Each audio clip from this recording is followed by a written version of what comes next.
This podcast is brought to you by HORE Chartered Accountants.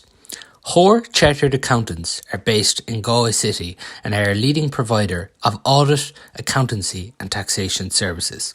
For more information, visit horecharteredaccountants.ie. Now you're welcome along to the Maroon and White pod. So it was a comprehensive victory for Galway over Antrim last weekend, which now effectively sets up the Leinster semi-final this weekend against Dublin. A draw or a win this weekend will put Galway into the Leinster final against Kilkenny, while if Dublin win, they'll go into the Leinster final. Galway will get third place, so they're in the top three regardless and qualified out of Leinster, but they'll want to go one further now and get into a Leinster final. I'm joined by Craig Lally and Joe Fortune to look ahead to the big game this weekend. Craig, just coming to you first, before we get into the Dublin game and everything. Comprehensive enough last week, but in one way it was a good opportunity for Micheál to give players who hadn't seen a lot of game time an opportunity last weekend. Yeah, that's for sure, Paul. It was definitely a strange kind of a game. Like, I suppose Antrim came out of the blocks flying for the first 20 minutes, and like, let's be honest about it, if they're a bit more clinical with their scoring and their definitely they had their shooting boots on, they would have caused Galway a lot more trouble in the first half. But I suppose Galway got to grips with maybe 25 minutes in, and started racking up the scores just before half time, and the sending off definitely had a big effect. And second half, then they just took off, like, and Micheál had the luxury of bringing on his full panel, like, and was able to get to see nearly everyone, really. Look at it, I suppose for Micheál, it was very pleasing the way it was in the second half, but I'm sure the first 20 minutes or 25 minutes, as he said in his interview afterwards, he wouldn't be too pleased with that. Like, and in particular, the amount of shots that Antrim had and the ease of the way they were running through the defence, I suppose, is a few issues there for worry. But look at, I suppose, a lot of the main lads are missing and stuff like that, and the lineup would probably be totally different against Dublin on Sunday. But I suppose comprehensive for a finish, all right, yeah, and they just ran right in the second half. So you've obviously experienced management and you're not long stepped away from Westmeath, but from Micheál's perspective, to bring in Kevin Cooney last weekend, he struggled with injury a lot. Anthony Burns as well, like they get 3-3 between them. Now I know the game wasn't competitive or anything really at any stage, but for those players to have impressive outings and get scores on the board, that has to be a positive. Has to be a huge positive. I think what has to be I think Micheál is built. If you look at day one against Kilkenny, I think Micheál probably prides his team on that sense of work rate and that spirit that's in his teams. He showed the same when he was in Dublin for a couple of years, but when he was so successful with Galway, he brought that sense of what it meant to wear a Galway shirt. And I think even listening to his post-match interview after Kilkenny game, he was so disappointed in how they carried themselves and the fight that was in them that day. And I think there's been a sense of a progression the whole way up along. And look, everybody knows in the country, Paul, the talent that Galway bring through, especially in a forward, from a forward capacity at underage level, has been, astronomically high, but not really hitting the heights of senior level. And what he will be happy with at the weekend is that, like, you score 627, against a team, and have a poor 20-25 minutes opening, like Greg said. You have to take an awful lot from that. Now, the sending off, like Greg said, did have an awful impact on the game. Were Antrim going to be in the game anyway? Probably not, based on the fact that maybe he was looking further down the line at what was coming with Offaly. But yeah, look, they've a huge amount of talent that's there. And I think by bringing Micheál back, you can talk about the proverbial 4-year plan all you want, but like, Galway strives and Galway hurling people want success. And I think Micheál will, especially after the first day against Kilkenny, will kind of say to the group, look, that's not good enough. That's not how we wear this jersey. And he's had a chance and an opportunity based on some of the games. Like, they were very impressive when they needed to be against Wexford. Wexford came back on 2 goals, and next thing they pushed the button again. And when you're bringing the Coonies off the bench, like, hungry for road as well, like, it's a fair indication that he is looking at youth. Like, he's brought Gavin back to 6. He is looking at different changes in the group, but at the same time, I think the quality that's there, the right man in charge from a Galway perspective, I think, at the current stage of where they are. It didn't work out, I suppose, from a medals point of view and from a success point of view for the last couple of years. And the 3 boys went back down the road then, as soon as that call came, on the basis that they wanted success. And like, Sunday brings an opportunity for both teams, both new managements. But Micheál haven't been there before, but it gives them, it's like the old Leinster semi-final now. Like, there's a massive amount at stake on Sunday for both teams, I think. Yeah, it really is setting it up nicely already. And even from that perspective as well, Craig, good to rest players as well, even Coleman in the performances he's been putting in and everything. Like good for him and Porrick and a couple of the players just to get that break ahead of what's coming on Sunday. Yeah, I think that'll be the most pleasing point for me already. Is he got to rest those, and the fact the games are coming so thick and thin week by week as well. It was nice to get a break in between, and it was probably nice the way the games actually fell this year.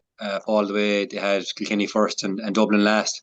You always knew you were going to get a run there in between, and if you overcame Wexford at all, it was probably, I wouldn't say an easier run in between, but definitely with the Offaly, Wexford and Antrim games, the way they fell, it just suited me all perfectly. Like, and the lads got refreshed, and they'll have Dahi back now as well the next day and stuff like that. Like, so he was able to get an extra week's break. So yeah, look at it. It was nice to see the younger lads perform, as you said there. Anthony Burns standing up to the plate and stepping up to the plate, and Kevin Cooney did very well when he came on, and of course Connor, who never started the Wexford game, he did really well when he came on, and he got 110, and John was hitting the frees very well and stuff like that. So it was also nice to see a few of the lads in the back doing well as well, like so. But look at, I suppose the next day he'll probably revert back to stay close enough to the starting 15 that went out against Wexford and go for the tried and tested and a bit more experience. And look, there'll be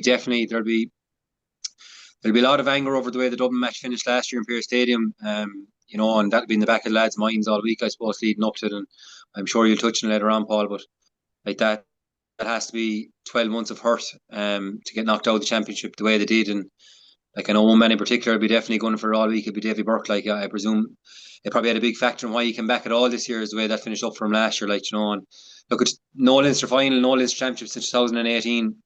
As Joe touched on there, like, Miall didn't come back to make up the numbers for the first 3 years and have a go of it in 4 years' time. Like he's no duh either. Like, he knows that where it is a building process with certain players, and you are building the youth up, and the likes of Gavin Lee, as Joe mentioned there, like, he is one for the future, etc. But Mihal will be looking at some of the older players, the likes of Dahi, the likes of the two Manions, the likes of Connor Whelan, like, who's 28, and these lads. And I suppose there isn't many years left in them as well. Like, so Mihal is looking at that and saying, right, I need to get the most out of these. Connor Cooney, Davy, two more lads there, they're Jason Flynn, they're there since 2017. Like, so he needs to get the most out of these for the next year or two as well. Like, and I'm sure he's looking at short term success by winning a Leinster semi final, as you like to call it, on Sunday, and then going back in. And look at, I suppose it's a nice way to do it. The grudge will be there from last year against Dublin, get over the line, and then of course underperforming so much against Kilkenny could be the best thing that ever happened in the first game.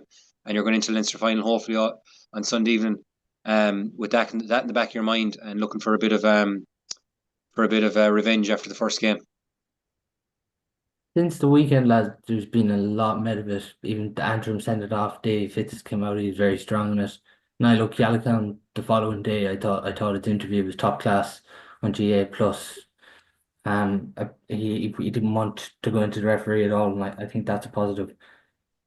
Joe, is that something that's dangerous that's creeping into hurling if referees' performances keep being publicly spoken about? Now, it hasn't been for every case, but in recent weeks, it has been something that has been discussed quite a lot.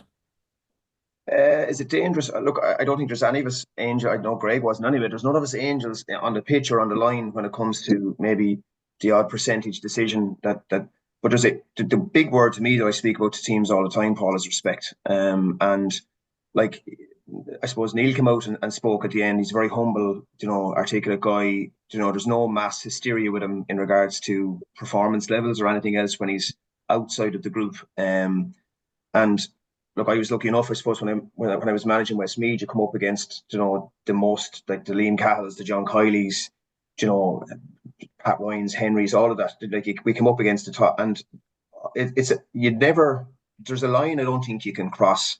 I suppose referees and it was referenced on Sunday evening or on Saturday evening as well. Like, referees are an integral part of what we need to have in the game. I don't think anybody goes out. I don't for a second think that anybody has. I don't think a referee gets into a car to go up to Salthill or to Westmeath or to Wexford or Dublin, wherever it might be, with a picture of Greg Lally on his steering wheel, like, because he doesn't like him. I just think they go to do a job, and I don't think you can take it personal when a decision or two goes against you. it was nice, I suppose, in some ways to see Neil come out the next day and speak about the fact that, look, this game we played, it's a manly game and mistakes will happen. Now, the other side of that, Paul, is that you put so much time and effort and Yeah. significant, preparation into games, and when a decision goes against you, it can really hurt. I've been in that situation. I'm sure yourself and Greg have seen the same over your kind of playing careers too. But I don't like it being brought into a public forum, and I don't like it being made in any way, I suppose, personal to somebody's name. Whatever about speaking about a decision, Keith Rosters, Wexford had a goal that wasn't a goal, and Keith came out and said, look, I wasn't happy with the decision, and I spoke to the referee, but I don't think you can cross the line of personal, because the referees are, like, we've got some really top quality referees in the country. There's 2 or 3 lads from Dublin at the moment that are on the national panel. I don't think for a second that any referee goes out to singly look at anybody from a personal point of view. But you put yourself into that spotlight now. And again, look, Davies as passionate as they come, and some hate him, some like him, whatever it might be. But I think the times when you're interviewed, Paul, post game, the blood is flowing. Like, you're in a scenario where you've gone to war with your team. Maybe it was just an emotive response at the time that he'll, not that he'll regret, but that he'll come back and maybe say that names shouldn't have been mentioned, because I don't think that was something I don't think in the type of game that we play and the type of men that we are, that it's something that should become personal. Can that be hard to settle yourself, Joe? Like, straight after the match when the adrenaline's going like that? Hence what team you're with, really, I suppose. It's not that it can be hard. Like, look, there's some very hard questions that come. Like, you've got great days, where I suppose everybody wants to talk to you or speak to you on the days where you're successful, and everybody wants to know how from a club perspective, when it was at Ballyboden or with Dublin underage, like, it is a hard thing to do, to go back in and to hold your. But I think, like, you represent a group. Like, you're the like, you're the head man in the group, and I think what happens in the group from a respect point of view, I keep going back to that word, like, that kind of filters down into the group. And if I'm managing Greg in the morning and he sees me, on the basis that I can't hold my respect and my judgment on certain things, I'd find it hard to qualify if he stepped out of the line as well. So, is it hard? Look, look, we love the game, Paul. No matter what team you're involved with, you give everything that you can give. I would be the first probably to argue a point of view here and there, but I'd never cross the line in regards to respect and with a referee, because I think at the end of the day, what they do, they have an astronomically hard job with how fast our game has become. You've got one guy in the middle. Yes, there's an occasion where, even over the last couple of weeks, possibly could they look at talking to the periphery guys like umpires and linesmen that are with them a little bit more before they make a really big judgment call? Yes, absolutely. But do I think that there's anything significantly personal in any of this? I don't. To answer your question, is it hard? Look, it's part of the job. You have to do it. You have to do it on the good and the bad days. It's a great place to go. Like, when you have a good victory and a really, it's nice to stand back and go, look, all this work was worthwhile, and put a smile on your face and give them the little narrative that they want to hear. And on the red card from the weekend, it probably was harsh when you look at it overall too, Craig. From what we've seen, and it was very hard to see at first, but then the replays show, like, it was very hard to see anything in it. But look, like, I'd echo so much of what Joe said there. Like, at the end of the day, the game has got so fast, I think, and that's the biggest point of it all. Like, it's got so fast, and for one man in the middle of the field to be controlling all that, like, and like, I suppose there's so much spotlight on a referee now as well, because there's so many different camera angles, and they've got up to pace. And, like, once upon a time, 20 years ago, the game was so slow, there was only one camera, whereas now there's the, I suppose, they've the added plus of being able to stop, slow down, repeat, go in slow motion. All that sort of stuff is brought into effect. And, like, it's all right saying and criticizing referees later, a couple of hours later, when you have the resources of being able to slow Social stuff media down. hasn't helped that at all. Like, And social media, seen exactly. Twitter the last few weeks after any decision, it's just, yeah. Everything is slowed down, Paul, and it's broken down to milliseconds. Like, whereas if you're a referee in the middle of a game and something happens, and, like, just say for in a Munster Championship game, like the Cork and Limerick game the last day, like, and Liam did a great job, I thought myself in it. But like you 45,000 people, like, in the blaring heat, and you're trying to make a split decision, like it's a tough game. Like, and look at, you have the Premier League referees in the soccer, and they have the aid of VAR now. They have all different angles. You've and an earpiece in that's helping you along the way. They're getting paid big bucks. These lads go in, like, I know I work with one of them on a daily basis, like, and he's back into work on a Monday morning, and he was refereeing the game at the weekend, and like, it's not an easy job, like, and I suppose I suppose the big point there is, look, I'm sure the blood was boiling afterwards. Definitely didn't have calmed down. It was a big beat, and against probably a close rival, albeit down through the years more so than Antrim. So I think it was just a spur of the moment more so than something that actually came from the heart. Just before we get into the game, like, there's no point in saying otherwise heading into this weekend. Dublin have been a bogey team for Galway over the last number of years. Craig, we chatted about it over the last few weeks, nearly on the podcast, saying that a 20s title would be massive for Galway. And I think a lot of Galway fans were in shock with the performance really against Dublin, because we expected them really to push on with the group that was there this year.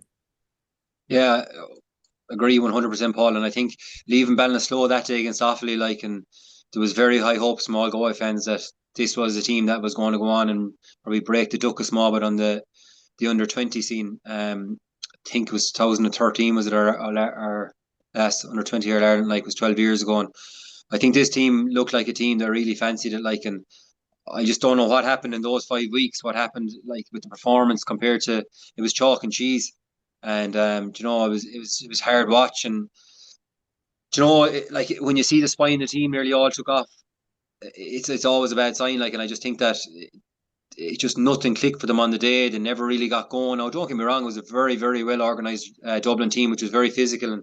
And I just thought that we were blown out of the water, and I don't think any Galway fan was expecting that. Like, and yeah, like, considering we've so many lads on the panel, the senior panel as well, it didn't bode well for what we thought. Some of those might see even game time the last day, or definitely game time before the end of the year, and it was just a tough one to take. And like, I suppose, like, we didn't see any of them feature the last day now, and it's probably maybe a step or two back from where we were maybe 2 years ago, I think, in under-20. And I know there's a few of them underage again next year, and we definitely had a young team in terms of our centre back. Jonah's only 18, and a few more of the lads are only 19. But yeah, it was really something that we were gearing up for the year. So as a Galway fan, it was disappointing. Yeah, to miss out on the Leinster final, I think, too, is the biggest disappointment, whatever, about being tipped to go on for a lot of people for the All Ireland, but that brings their campaign to an end. If we get into the Galway Dublin game now, Joe, we were talking about it off air, and we mentioned it throughout the podcast. Dublin have been a bogey team for Galway. Why do you think that is? Um, I don't know why it is. It's something that I don't think there's a. I think there's a massive respect between both teams, but I don't think there's a fear either from both teams. And look, they've always been really close, titanic battles in an awful lot of ways. Going back to Greg's chat earlier on about last year when Micheál was over Dublin, like, the emotion that comes with the Galway Dublin game is a real step up, and probably only similar to, like, everybody has this narrative about Munster being amazing and great, which it is. But I think it's only when, like, Dublin come up against Galway or Kilkenny against Wexford, you see that kind of history and that sense of, real going at each other. Parnell factor is a huge one. I remember, I think it was the year actually that Dublin ended up losing to Laois, who had won the Joe McDonagh at the time. Dublin had a massive victory that day in Parnell. I think it could have been Micheál's last game, possibly, Yeah, before he left. 2019, yeah. And I think the thing that stuck in my head that day was, as much as it was a massively important game for Dublin, it was get them off the pitch, and the celebrations were so big. If it was me at that time, I was thinking, get the players into the dressing room and focus on the next day, next task. At the time, there's just something special, I suppose, about Parnell Park. I've been lucky enough to be minor and under 21 manager as well, and there is something. People say it plays tight and it's really enclosed on the pitch, but there's something when that Dublin crowd gets behind a Dublin team, it can be special, and it can. I know Dalo would have tried to make it a fortress in the time that he was here as well, and I suppose Matty a small bit would have done that similar. But look, there's a significant I suppose, sense of Dublin not fearing Galway in Parnell Park. But I would also go back to what Greg said there. There's a huge hunger now in the group that Galway have to right or wrong, possibly, for what they would have perceived to be last year. I don't think it's any more than a 50-50 game on the weekend. I genuinely don't. I think Galway have had a chance possibly to rest, young Mannion and a few others that at the weekend. Hopefully Finton's all right as well to play a part in it. But Dublin and Parnell Park, in my opinion, are a different animal. And they really thrive on having teams in Parnell. Now, it hasn't gone well for them all the time in Parnell. There's been a couple of times where Kilkenny have come up and given it back to them on a number of occasions. But like going back to even we were chatting there about under 21s, like we lost an All Ireland semi final in 2016 to Galway after extra time down in Thurles. And I don't think from that age group onwards, I'm not 100% sure, but I don't think from that age group onwards that Dublin have, in a competitive knockout stage underage game, have lost to Galway, from a 20s perspective or a 21s perspective. And so maybe those young guys that are growing up now, don't have an element of that fear factor. I do think it's going to be so different this Sunday because up to now, there was a sense of if you didn't win, you were out. Like this Sunday is a little bit different on the basis that there's a huge prize here where it's a Leinster final, getting to a Leinster final against Kilkenny. For Dublin, last year they didn't perform against Kilkenny. They know that themselves in a Leinster final. For Galway, Dublin knocked them out last year and they didn't get the opportunity to play against Kilkenny. And based on the first game, they'll want another shot at that. Like knowing, I suppose, Micheál and Franny and those lads, they know they didn't do themselves justice on that first day against Kilkenny. So I think it's intriguing to see what's going to happen. I think it's what's testament as well to how important the game is that TV are going to cover it, because even though there are other Munster games on, the TV now has decided that they're going to go to Parnell and cover that game on Sunday. So I don't think there's going to be much in it. I know we'll chat obviously about the idea of matchups and who might get the better of who as the podcast goes on. But for me, Dublin don't fear Galway coming to Parnell, but I don't think Galway will fear coming to Parnell this year under Micheál either. Do you think, Joe, the effort Dublin put in Nolan Park last weekend and nearly robbed it at one stage, and do you think that energy they put in compared to if you look at the Galway game, do you think that takes anything out of them heading into this weekend? Look, I suppose going back to if you're the manager of that Dublin team, they'll realise that they only really hurled in Nolan Park possibly for 20 minutes really. They had a really poor first half, conceding goals. Now they were actually, from a performance point of view and from a hurling point of view, were doing really well, but conceded extremely soft goals to a potent Kilkenny forward line. Like, I suppose it's the narrative that's put on it this week as the manager. Like for me, you kind of say, look, if we can get 65 minutes like that, 20 minutes, they'll match many teams in the country. I'm not one for the resting week, to be honest with you. I think the momentum thing. Like if Dublin had come back and beaten Kilkenny, you'd give them a fair chance now going into Parnell Park this week because you'd be on a high after it. The fact that they didn't win, even when Neil came out and spoke afterwards, like his job, similar to Micheál's, they're there to win games, like, and they would have been disappointed that getting back to 2 points that they couldn't push on. Fergal came through at one stage, ball dropped on the ground, they fly on it, went over the bar. They had another chance, an unbelievable save by Owen Murphy on, I think it was Ronan Hayes that hit the shot at the time. So they had chances in that 6 to 8 minute bracket as well to come back and possibly even go and win the game. They'll be extremely disappointed, Paul, with conceding the 4 goals. Like when you look at the type of goal they conceded, like it's bread and butter for the Chris Crummies and John Bellews of this world, where it's a communication thing. It's like John came back, actually would have played in that 21s game and 16, came back, got the hook in, TJ hit it bounced off the ground over Eddie Gibbons, who's already dived.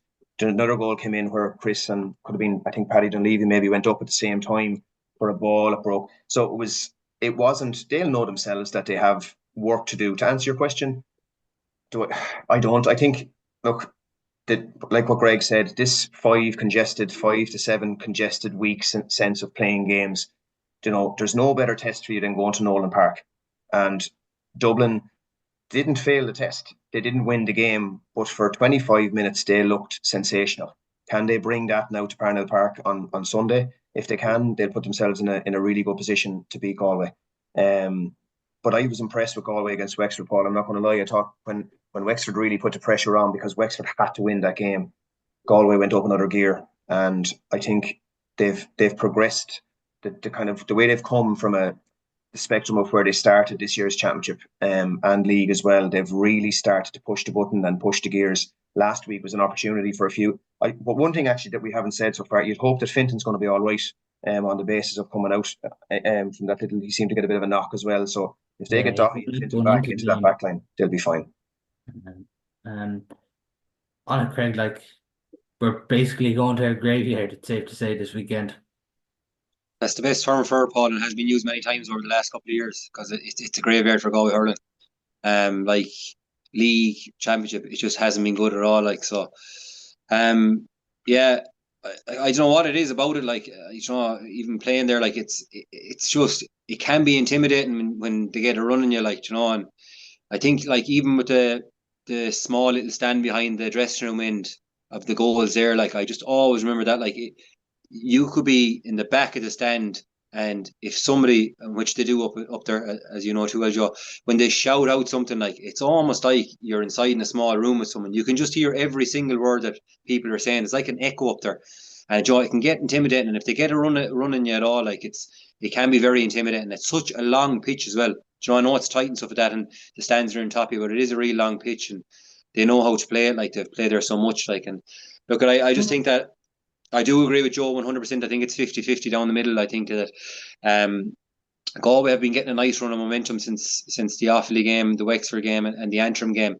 I would just question a small bit the quality in the opposition. You know, I still think that, and even after looking at the Wexford game and how overly dependent they are on Lee Chin, I think there is a difference in levels between Dublin, Kilkenny, and Galway opposed to the other three. And I think that's been very evident so far in the championship. Like, and look, Dublin, we can write off the first half to last. They like to be down 14 points at half time. They can't be happy with that, conceding way too many goals. If they do that again against Galway the next day, Galway have the firepower to do the same thing, so they can't be that sloppy, and they were sloppy goals. So it'll be very interesting to see what way Galway line up, like, and as the championship has gone on with Galway, they've learned a lot about their team. Obviously, like prime example is Wheelo. Obviously started the first two games inside, played the last two games out in the half forward line. What way does Micheál line him up? Like Micheál is he's had loads of different options. Obviously in the last couple of games, in particular corner forward has seen 3 or 4 different starters. Colin Malloy, Anthony Burns was really good the last day. Kevin Cooney was really good the last day. Cahill is obviously coming out floating, and he's been Galway's best player so far this year. So there's loads of different matchups, I suppose, and I suppose it'll be just interesting to see. Like I look, to be honest, I think the biggest factor Dublin will have to probably try and weather the next day is Cahill Mannion, like, and how they're going to nullify him, like, and I don't know who was. I think it was Joe and someone else that was on the Sunday game after the Wexford game. Cahill got 17 points against Wexford, wasn't it? They were just trying to kind of pinpoint how do you actually stop him. Like, he's so good at getting in the pockets and getting himself free. And, as a man marker, you'd always say try and, go and stay tight to him. Like, but he's just so good at getting away from you, and he can strike the ball in from 80, 90 yards, is the same as anyone, same as me from 21 yards out trying to put the ball over the bar. Like, so he's the main man, he's the main threat, and I can't wait to see what Dublin do against him the next day, or what sort of way they set up. Like, and if he comes out Roman, like, and the same with Wheelo. If Wheelo comes out in the half forward line, what do Dublin do so different to Markham? Like, and being up, Brian has actually been doing really well since he went in the full forward line in the last 2 games as well. Like, so obviously he got his 2 goals as well the last day, and has been very dangerous. And who plays the other corner forward? And as Joe said, like, if Finton isn't fit to start, what happens then? Like, because obviously they've been moving Pádraig back, and Jack obviously come on the last day just before half time for Finton, and Dahi obviously comes back the next day. So when Dahi came back, it's probably Dahi Pádraig Darren, is it? You'd imagine so. Like, with when Dahi started the last day to put Finton corner, it was Darren Dahi Finton and Pádraig was wing. Yeah. So what way does it line out if Finton's fit? Does Keenan go back out? He seems to have been having more of an influence since he went back wing back. Yeah, but then TJ has been playing really well the last 2 games. So, you have TJ and Pádraig the 2 wings if Finton plays corner. And, Dahi or Davies had a really good influence in the team on the pitch. And you can see where he's really influencing how the game is controlled and how the players react. Like, it's been brilliant. And Tom Mann was brilliant the last day, 6 points in play. So there's loads of decisions, but there's such good decisions to have for the management. Like, the Micheál and the lads will be delighted that they have this headache. Like, even Connor coming on getting 110 the last day, another headache. Kevin Cooney doing so well, another headache. Anthony Burns really well, attacking everything. So there's loads of headaches there. It's just, I suppose it's horses for courses as well. Like, and they have to really, like, what team you'd line up against Kilkenny would probably be totally different against Dublin. Like, two different styles to play, and I suppose Dublin are they're a lot more manufactured, opposed to Kilkenny being more natural. Like, so there'll be a lot of interesting matchups the next day. Like, but I just think the big one is for Dublin, Cahill. How do you work around Cahill? Like, I'd be very intrigued to see how that works the next day. What are they going to do with Colin Mangan, Joe, on Sunday? Like, he has been one of the best hurlers in the country this year. Yeah, I suppose the best game he probably played was against Wexford in an awful lot of ways, and I think the narrative around that was simply that Galway couldn't believe that they didn't really kind of man mark him. I know young Rec was due to man mark him, but got injured in the warm up. And Shane would be like a top class man marker, well capable of kind of sacrificing his own game but then when young Ryan went in, or whoever went in for Wexford, didn't really get that protocol or man marking job to look after Carl. So look, one thing I would say about Dublin, the defence, and Micheál will notice himself, like, they have two or three really good man markers. I would imagine it'll be somebody similar to possibly John Bellew, or young McHugh might come out that far as well to possibly look at man marking him. Like, there's a big difference in man marking somebody of that quality. Similar to what Greg said, you have to realise the pockets of space that he's going to try and find anyway. But I think it would be very naive to not do that, because they'll realise how potent a threat he is when he's left alone, and Wexford would have seen that. It's trying to understand, not only, it's not just about being up close and personal with him, because he's well able for the rough and tumble as well. Like, he's very, because look, you'd see even at, I think it was Cyril Farrell said he was on one of the podcasts in Wexford, he couldn't get over, like, even at club level, how Cahill would be perceived to be man marked no matter where he goes, and try to be man marked, but doing it and achieving it is a far different obstacle. I would imagine you'll have somebody. I would imagine John Bellew will pick him up. I don't think it'll be Chris, because Chris does like to sit in that pocket a bit as well, and I actually thought Chris did really well when he went out to wing back and pushed up a little bit last week against Kilkenny. So I think you're looking at the possibility of McHugh. I know when who we played in the Fina on a number of occasions, that McHugh would be in man marking Conall Keaney at the time, who would have been one of our kind of namesake forwards, I suppose, with Ballyboden, and would have been that kind of proverbial pain in your arse, kind of standing beside you and nipping and tucking at you. But Cahill is smart, like, and the one thing I like about the two Manions, is that they're well able for hardship too. Like, they don't shirk the responsibility of that, and they're used to it. It's going to be, I don't think it'll be the winning of the game, but it definitely could be the losing of it if you don't push and press on him in some capacity to make sure, like, his shooting stats and his performance against Wexford was mind blowing, that he was left that long really to be on his own. It seemed like Paddy Smith would have been the matchup then for Conor Whelan, but Conor Whelan's played his last few games out in the half forward line, so it's another thing for Dublin to think about there. It is, yeah. But one thing I'd say, like, if I'm like, Conor was on that Galway team in 2016. Like, as a manager, I'm happy in some capacity seeing him at 10 or 12 as much, because I think when he's inside, when he was at that, maybe whatever 5, 6, 7 years ago, he was so dangerous. He gets a ball and he would blow anybody out of the water in regards to his physicality and his ability.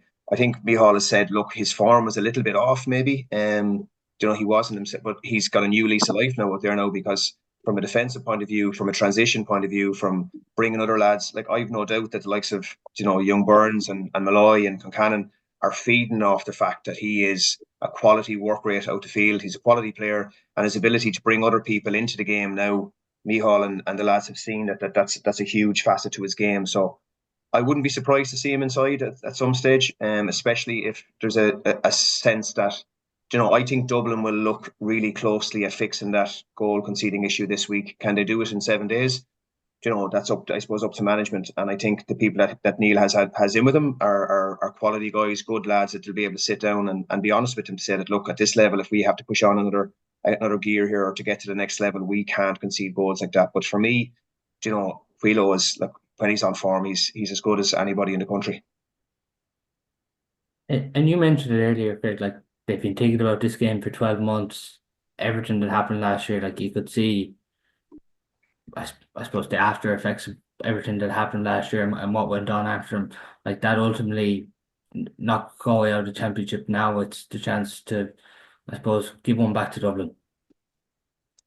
Yeah, definitely. That'll be in the back of their minds. Like, and I suppose, look, it was probably a very controversial match at the time. Like, there was a lot said afterwards, maybe that I suppose stuck in a lot of Galway people's heads. Like, and look at it, it's funny how things go. Like, and who would have said after that match that Micheál would be in the position he's in now, back over Galway, and there was probably a bit more made about Davies' red card that time than the actual result, and there was a lot to it. Like, I suppose, and look at Galway's panel has changed a lot since that. I suppose Micheál has come in and he's brought a lot of youth through and stuff like that. Like, so, but there will be the backbone of the lads like are still there. Like, and like, it's not even to make a Leinster final last year was, or even third place. Like, it was just not acceptable in Galway hurling. Like, and in particular with the group of lads that are there. Like, so look, I'm sure that when the lads went into the dressing room afterwards, they probably said to themselves that can never let this happen again. Like, and they have a chance now to rewrite that on Sunday. Like, and really go at it hard. Like, and I just think that, like, you just come back to your point there about Wheelo, like, come back to the way the match might work the next day. I think the reason with Wheelo as well, like, and I know it's been touched on quite a lot, like, is 6-7 years ago or 5-6 years ago when Wheelo was inside, like, he was getting great quality of ball and it was perfect and they were playing two inside and he was moving really well, like, and I think if Galway were to win against Dublin the next day, and in particular if they were to progress in this championship, I think the quality of ball has to be an awful lot better in general.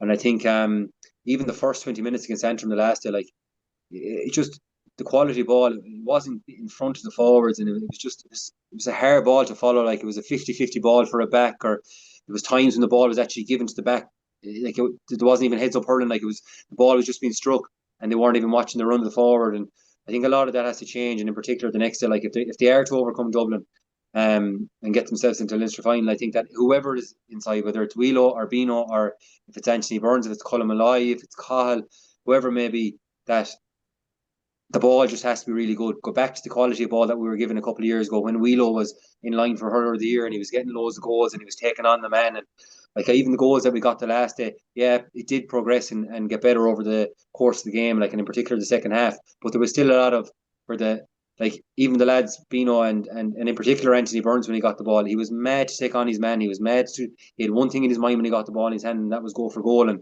And when the ball is good enough inside, I do think that we are up there with the best teams in the country for inside forwards, like, and getting goals. And like, as Joe touched on there, like, 5 goals conceded last year for Dublin, like, that has to be in the lads' minds all week and thinking, right, we go at these good and early and we go for goals. Like, and if they can concede 5 the last day against Kilkenny, why can't they concede 5 against us? Like, and as Joe said, 7 days is a very hard time, a very short time to turn this around. Like, so I'm sure Micheál is drilling into them, and Noel and Franny Naden and the lads all and aiming all week, saying, look, we need to go for the jugular earlier on here, go for goals. They're there to be got at. Like, and whether that's Wheelo inside or not, that'll be the interesting part to see, I suppose. But as Joe said, I do expect him to be in there for a certain periods of the game.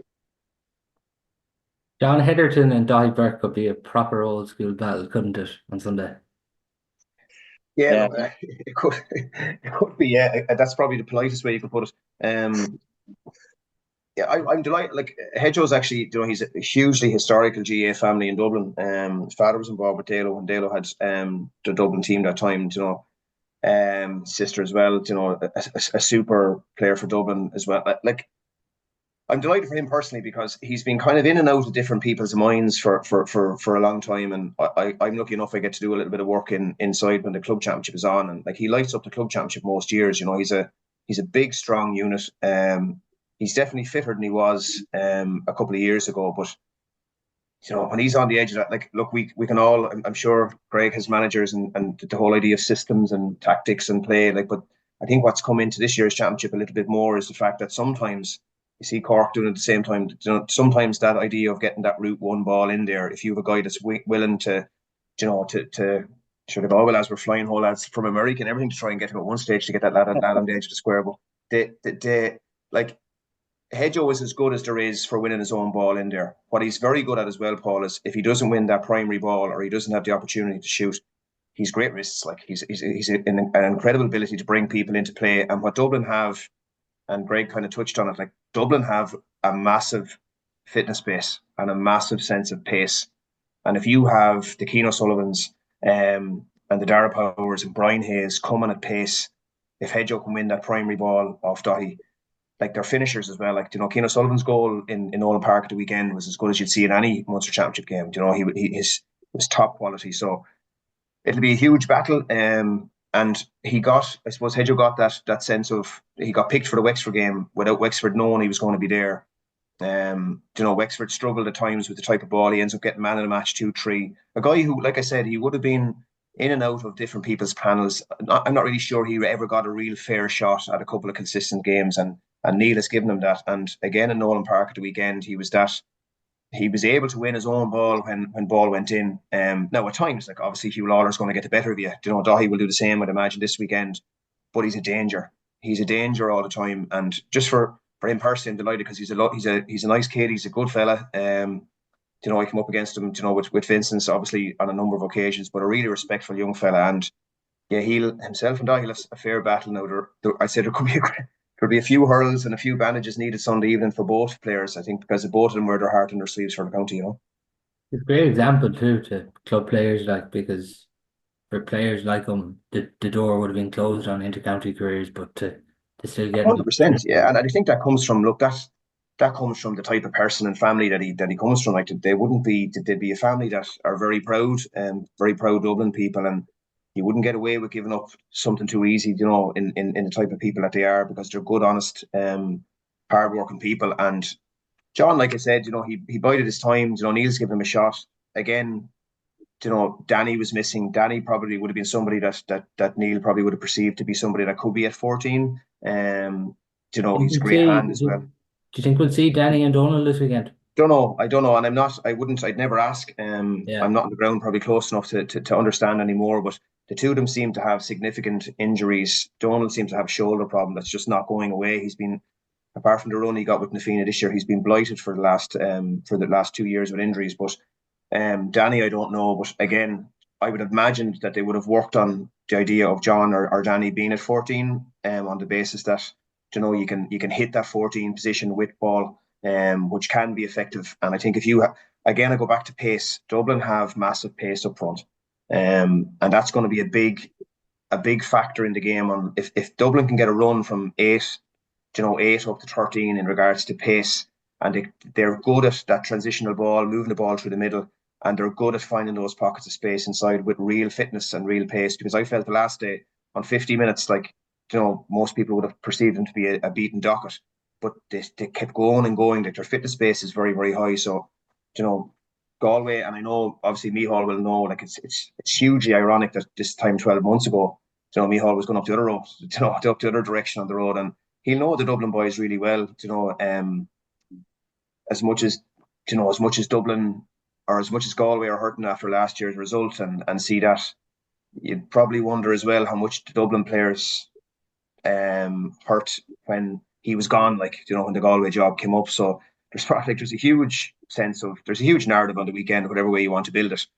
I suppose you go back to one really big thing for me is you've got two people now in charge of their own county teams, who both of them are huge. Dublin, obviously Neil's family and club wise, hugely invested in Dublin hurling, and Micheál the same in regards to Galway hurling. And is that the benchmark for where success, when you look at what Liam has done in Tip, and what John has done in Limerick and so on, Pat and Cork? Like, you'd look, I suppose I was from Westmeath for 3 years, and I'm not from Westmeath, but there is a sense sometimes that your own care more, and your own they'll wear that sense of real care for your county a little bit more than possibly outsiders. So it'll be interesting. Like, I'm looking forward to it, but part of me not glad I'm not involved in it now, to be honest with you.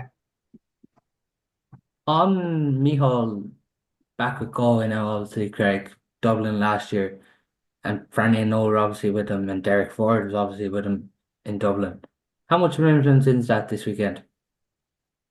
Yeah, as Joe touched on there quite a few times, like I think it'll have a big factor, and he'll know the players a lot and know their ways and habits, and I think Joe touched on, Dublin have always been that type of team though, and in particular this team, they're great runners, physically very strong, physically very fit, And I suppose that'll be a big factor in the game the next day, like, and how Galway cope with that. And look, I suppose Galway do have a good bit of youth as well as the older lads in it, like, but it's just it's how that running game is stopped, like, and look at it. It has pros and cons for both, I suppose, and I suppose the pros with it, like, is when they are attacking Dublin with the way they're set up and the players that they are very dangerous. But in defence, then as well, like, I suppose it's just that they're extra cautious, I suppose, and that's where maybe they leak the goals the last to, like. But yeah, look, Neil is very very astute man, like, and I definitely echo what Joe said there, and I think he's dead on, like, and it's nothing against any manager no more than Joe coming into Westmeath that come in outside.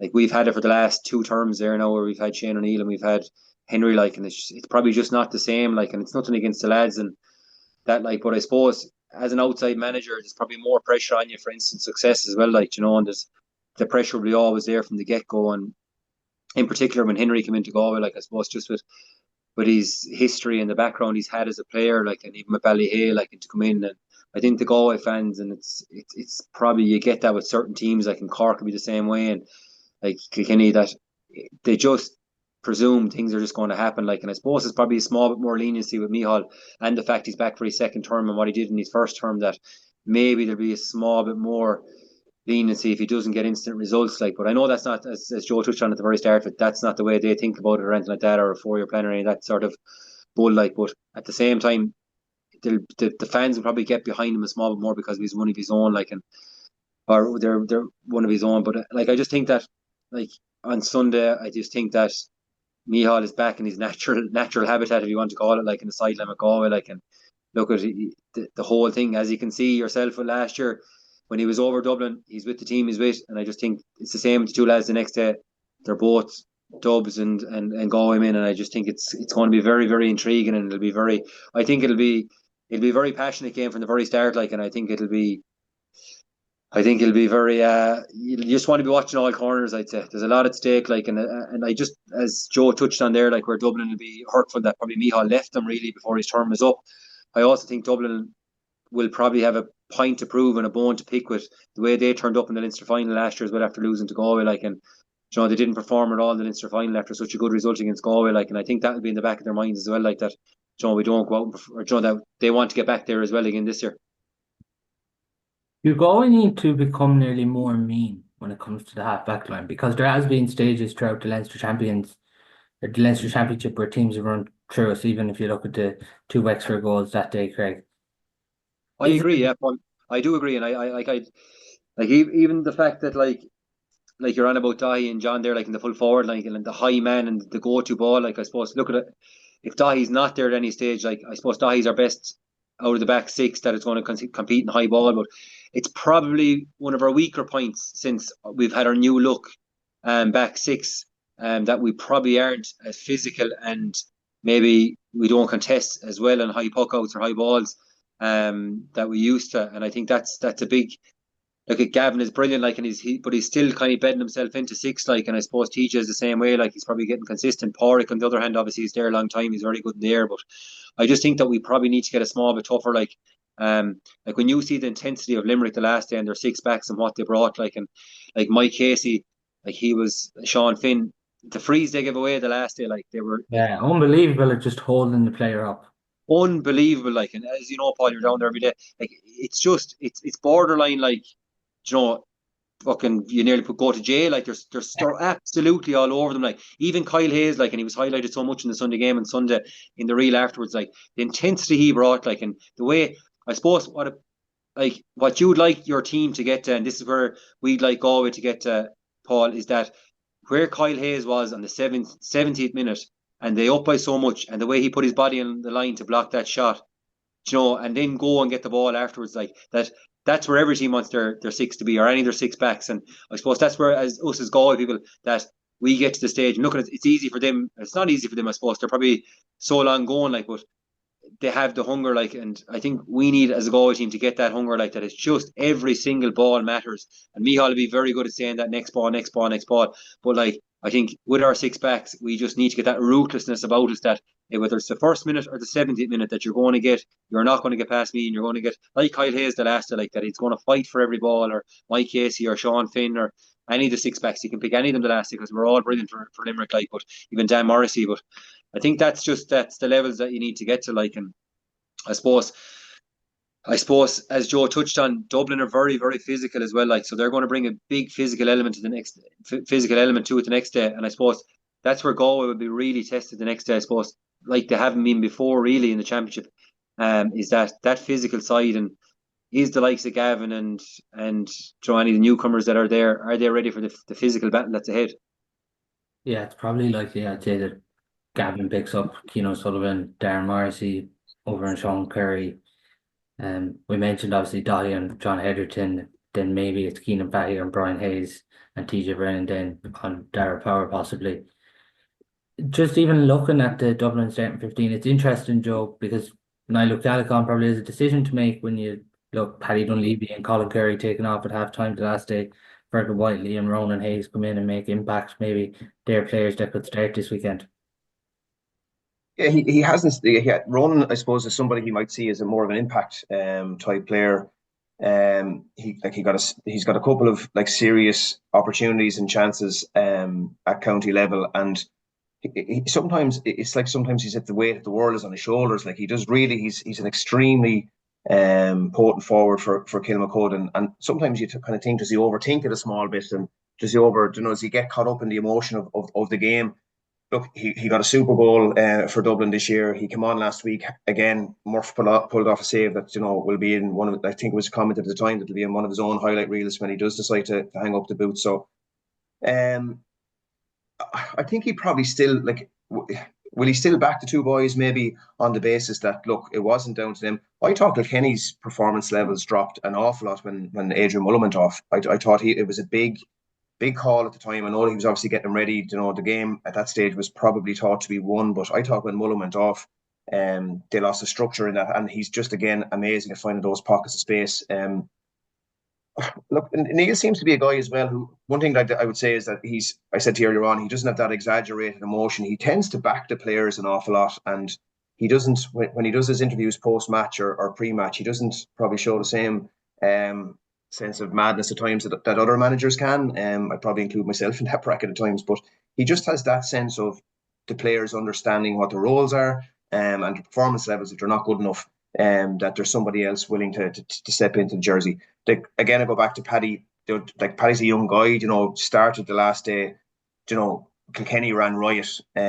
Colin, he would trust, I would imagine, with his life based on what Colin has done for Nafina. So again, if the boys don't start, they've two good players to bring in, and if they decide to start Fergal, Fergal will always chip in with 2 or 3 points when he comes in as well. Was very unlucky for that ball that dropped on the ground. So it'd be interesting, Paul, to see, does he get Donal and Danny back? Like, if the boys are back, he's a serious headache ahead of him, because in fairness to when you look at what Keane O'Sullivan did the last day, they got 4 points from midfield as well. Like that's a big turning, from midfield, and again against the quality opposition. O'Donoghue got 4 points. Like, whatever about scoring against maybe some of the perceived lesser teams in Leinster, like O'Donoghue did really well at midfield. AJ, come on, there's a guy who again had him in 16 as an under-21, was club hurler of the year this year. If you're whoever, Porrick or Darren or whatever it might be in the cornerback positions when it comes to Sunday evening, and there's 10 minutes to go and that game is tight, and you see AJ Murphy coming in, like, he's a fair, like, he finds, again, not even the pockets of space, but he's his intuition and ability to be able to score at really pivotal moments was crucial for Nafina this year, and Neil will know that and trust that. So they have quality. I don't agree with Lally's comment earlier on about manufactured hurlers. I do think there's huge quality and natural quality in them, but it's just, I think what for both managers is, I was thinking about it earlier on today, I think the pieces of the jigsaw for both managers is crucial here. Who is Mihall's best 15 for this Dublin team? It won't be the same, like Greg said, for the Kilkenny game. For this Dublin team, knowing what he knows about Dublin, who are his best 15? So is it Colin and Anthony, or is it Brian Kilcannon? Who is inside the best 2 or 3 that he has? And I think Neil has the same headache this week, on the basis that if he has everybody available to him, do you try and expose? Do you go with John inside on Dahi, or do you say, go in Keane O'Sullivan onto Dahi and run him and win your own ball? And the matchups are, that's what I mean. Like, this week is, you'll you learn your few pound this week, getting your matchups right, knowing that you have to get it right, because I think that's the key to Sunday. Whoever gets the matchups on the inside lines right, I think will win the game. I don't think there's very little between the team. I think there's very little between the teams in regards to the whatever 11, 12, 10, 11, 12, and the two midfielders. I think the two midfielders can score if they're given space. It won't get much space in Parnell Park on Sunday. On the Galway forward line, then Greg, we've seen John Fleming, Colin Mannion, Tiernan Killeen, and then Conor William, Brian Buchanan, Colin Malloy. They were the 6 forwards that started against Wexford. Do you think the same again, or how do you see it? I don't know.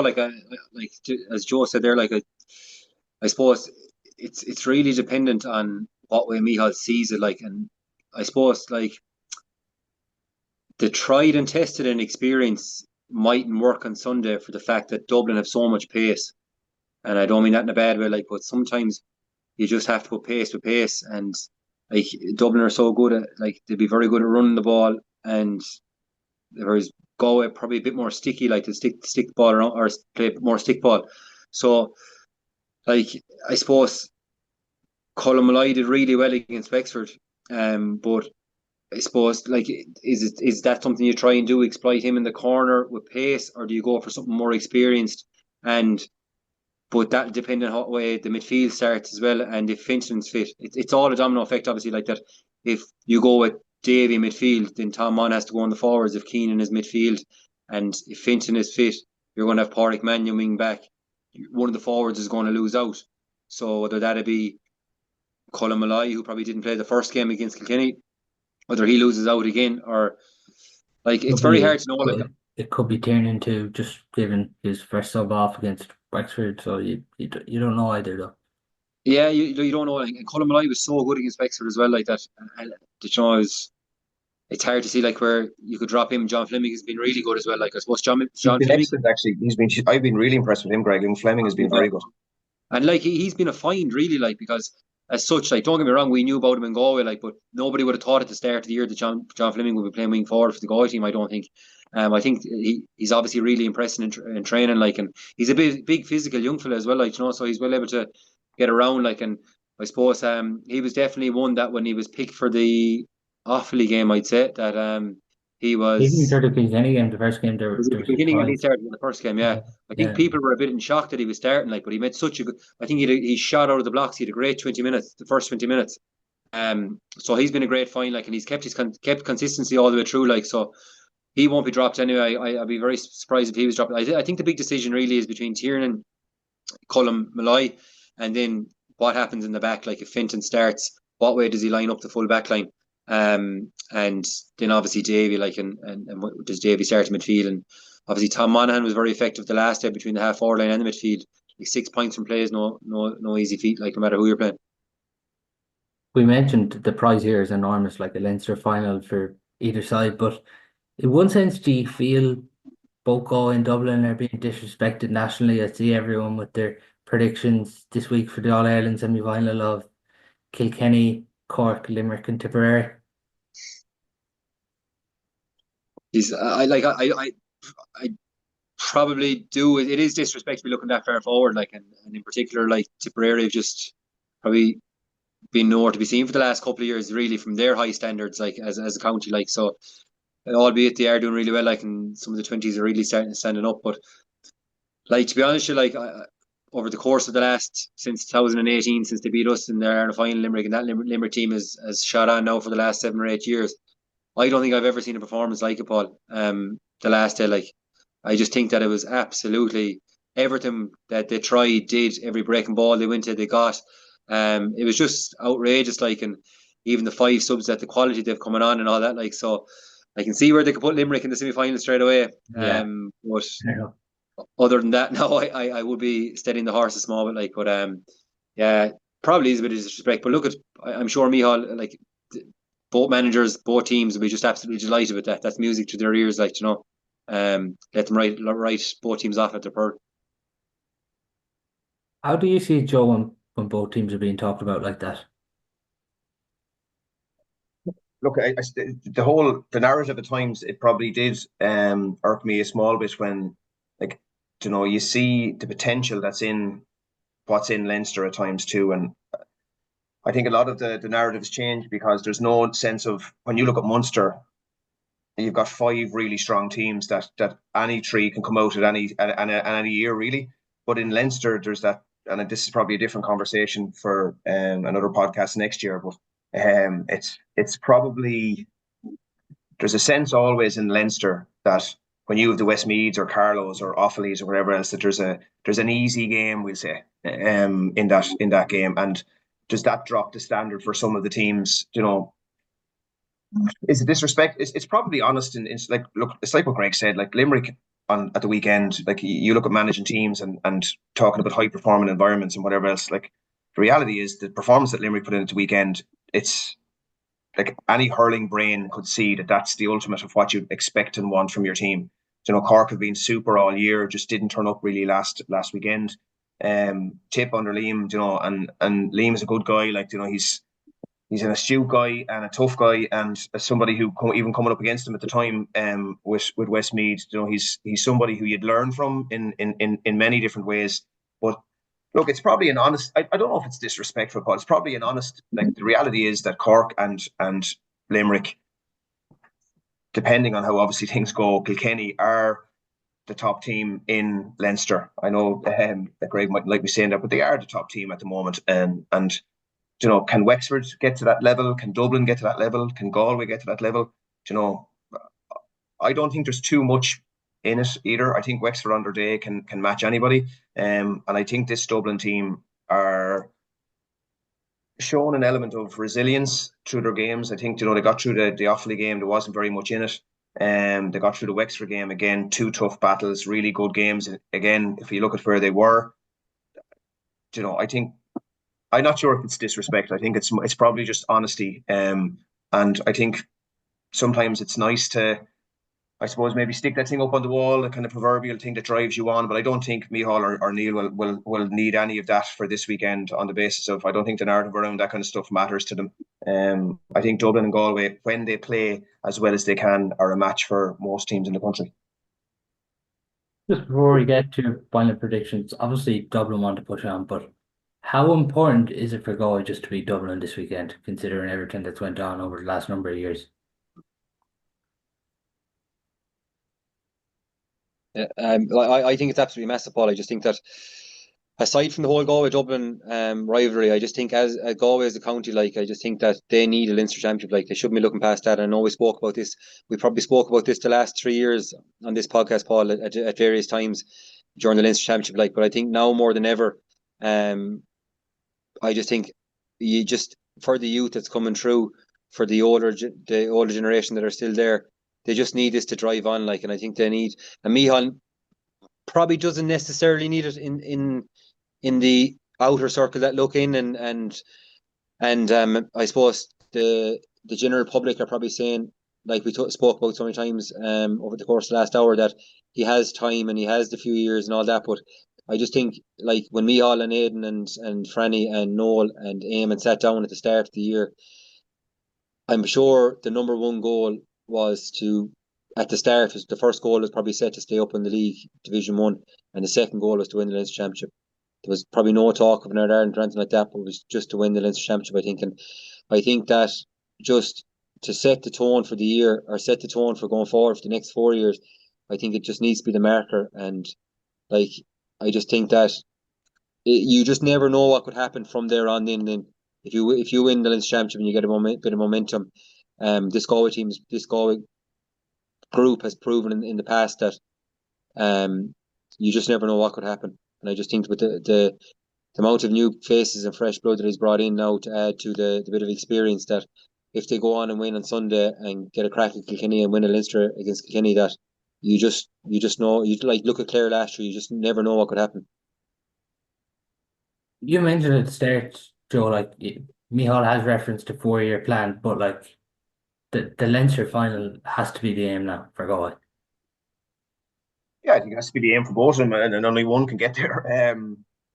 Yeah, I just, when you see the 4-year plan or 3-year plan, or look, the number of managers that we've spoken about tonight, from the very start of the podcast up to now. Like, going in, and I saw myself, from a managerial capacity, when you go in to a team, you want to be successful. And if you have the kind of raw materials to breed that sense of culture and high performance and success, the group drives itself, but the person at the top is the leader, and the leader will want to win. Like, I've no doubt of that. And both the managers that are there the weekend, I think it's really important for both counties. I'm not going to put any hat on or say I think it's Sunday is really important for both counties. Is this, I suppose, the age profile of that Dublin team is not as significantly high as what the Galway one is. Is this the last, real sense for maybe 4 or 5 of those Galway lads, like we spoke about earlier on, the hurt of having to come back because of maybe felt let down last year in Salt Hill in regards to the performance? The age profile of the Dublin team is probably younger. Danny would have been one of the olders. Chris, I can't think of any ones that are mid. John, obviously, Hedgehoe coming in, but other than that, they're probably more youthful. I just think for both managers, Paul, like, can you imagine? Last year Dublin got to a Leinster final and didn't perform against Kilkenny. You're your first year Dublin manager, probably disappointed in a lot of ways not to get up from 1B to 1A. Have showed resilience in that Leinster campaign, getting to a Leinster final and winning it against Kilkenny would do so much for Dublin hurling. But I can see 100% Greg's point too. For Micheál and the group, you sit down at the start of the year with the 4 boys that he has in a room there, and their aim was to get to and win a Leinster title. I don't even think the league was discussed, to be honest with you.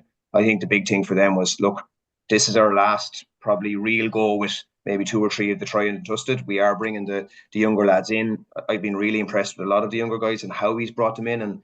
And but he's, I suppose, from coming across him as well, he's a tough character, and he knows how to win. He's proven that, and he won't want any drop in percentages. And I think for him as well, coming back down the road, I think he'll want the boys to show, look, I backed the team I was with last year, and maybe the narrative around that might be, I'm back home now and I'm coming down the road, and by Jesus, we're not coming back up the road on a sprint and Leinster final. If we're to call this, lads, how's it going? I'm losing signal there, I think. I lead the way. You go first, is it, Lally? You go first. I don't mind. Like, I lead the way. So looking at, I honestly think that if even though it's such a tough place to go to, like, without a doubt, like, it's as you well mentioned, Paul, it's definitely a graveyard for Galway hurling for the last 10 years, you could say, or more. But look, I do think that the curve is going well for Galway hurling. Like, obviously, Kilkenny game was a big disappointment. The thing I like most about, I suppose, about the last 4 games is that we're starting to find a settled 15 in Galway hurling for the first time in a long time. Yeah. There's been a lot of movement over the last 6 years, and in particular in the spine, like your 3, your 6, and there's been so much movement around. And Finton might play at 3, Finton might play at 5, Dahi might play at 5. Centre back could be anyone at any given day. Like, there was so many people tried at centre back for the last while, whereas Gavin has now his print put on centre back since the 2nd or 3rd league game, and he has been there consistently since. And it's the same all the way through, like, and I think that's the most promising thing for a Galway point of view. And I think the fact that Cahill maybe has probably hit the form of his life really in the last couple of games. Like, he's really just finding the groove now, like, and he's standing up and being a leader. And I suppose when so many leaders have probably left the team over the last couple of years, Cahill has definitely been the standout this year. And look, it's good to see the form of Conor coming back there as well in the half back line, or the half forward line, since he moved out. And I think maybe probably just lost a small bit in the first game or 2 in the full forward line, and Bino was good the last day as well. So overall, as a Galway man, I'd be very happy with the way the curve is going with Galway. I think we've blooded through even more players over the course of the championship. Obviously, during the league, we've seen a lot of players, but to see them in championship standing up, and like TJ Brennan, I suppose, hats off to him as well. Like, he was probably brought in by Henry and then dropped by Henry, and to come back again by Micheál, and like, not an easy thing to do. Like, Tom Monaghan's another prime example. Same thing happened to him. Like, he was brought on the panel and dropped from the panel and brought back again. When you're on about John Hego, like, there as well for Dublin, like, he was the same way, and the lads are no different.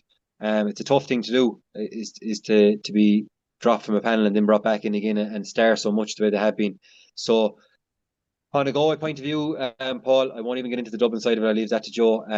I think it's a Galway by 2 or 3 points. I think it's going to be a really, really close game.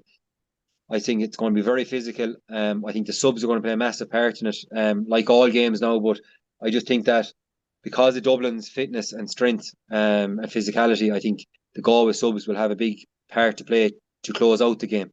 Because I think there'll be no, as you can see with the Kilkenny game, Dublin will not slack off in the second half, whereas Galway will probably have a tendency over the last couple of years to die away in the second half. So that's something that I'm hoping that rectifies itself on Sunday, and I'll go with Galway by 2 or 3. Yeah, and don't forget a draw does us as well, so we'll definitely take it if that has to happen too. Joe, who are you going to go for? I suppose, first of all, if my answer is as long as Lally's, you'll have to get subscriptions to these podcasts. I think Dublin will win it, Paul. I think Dublin will win it by 4 or 5. That's my short answer. Yeah. And why do you think they'll win it by 4 or 5? I just think there's a sense at the moment that that the Parnell Park factor is huge. I think what is trying to be created in Dublin at the minute, there seems to be an awful lot of positivity around it, and they seem to be similar to what the Galway lads are doing for Micheál. They seem to be playing for the jersey and playing for the man that's in charge. I just think there's something at the minute that might be igniting in that group. And I look at the quality. I would be afraid of the quality that Galway have in that forward line. If the likes of Brian or Colin, can catch fire, Anthony Byrne can catch fire, they can cause problems. I 100% agree with that. I just think Dublin might have that pace from 11 up to whatever in around John, and the quality coming in as well. I think both teams are very well matched. They've both got good quality coming in, but I just have a feeling that this Dublin team will be in the Leinster final on Sunday evening. But again, that's not me creating any narrative except anything else except the fact that I just think I saw for 20 minutes against Kilkenny a real sense of this Dublin team could go far. Now, they conceded 5 goals before that, so you can caveat it whatever way you want, but if Greg can talk for a few minutes on Galway, I'll have to give Dublin the nod for this one. Well, Joe, I just have to say there, I hope you're wrong this weekend. All right. From our own perspective, because I think we need a Leinster final. But the political thing to say, Paul, would have been a draw, but I like there's no point in me not being politically correct. Yeah. If you're giving the draw, you're nearly giving it to Galway then, because the draw does us. So yeah. I think either manager would bite your arm off for a 1 point win. I think this could lift the sense of like Galway have. They're very disappointed, I'd imagine, with that 20s group. The Dublin 20s did really, really well, got a great start. I think, there's a sense that this could really ignite something again under Micheál's stewardship, whether they win a Leinster title or not. I think this would be really big for the group. Greg and Greg is a player, like he's played at the top level where you know what it's like in a dressing room when the group is behind you. When you turn around and you look over your shoulder as the banister and your group is with you, which I'm sure those lads are with Micheál and with Neil, that when you have that following behind you, they go to war for you. And sometimes in sport, Paul, it can happen that it just doesn't happen on the day. And Cody always said that the best, there's no excuses. The best team will win on Sunday. Fact. Yeah, and the momentum here is going to be behind either team who wins on Sunday. Is going to be a couple of like Kilkenny go to Westmeath Park, nothing in that game. Like they seemed there was 2 or 3 guys that left the field on Saturday for Kilkenny. They've had a couple of injury problems this year. Will they go up with a lesser team to Wexford Park? Possibly. But I think the momentum, if Dublin or Galway, whoever gets over this, will have huge momentum. Now going into to Croke Park against that black and amber jersey won't be easy either. But I think it could really lift each of the groups, and it nearly solidify that sense of belief behind the person in charge. Absolutely. It is going Dublin 2:00 Sunday. It is the live game on RT, and there's going to be a scramble for tickets, obviously, as well with Parnell Park this weekend, and a lot of Galway fans will want to make the trip up, and Dublin will want to get into Parnell too. But that's all we do have time for on today's show. Thanks to Joe and Craig for coming on.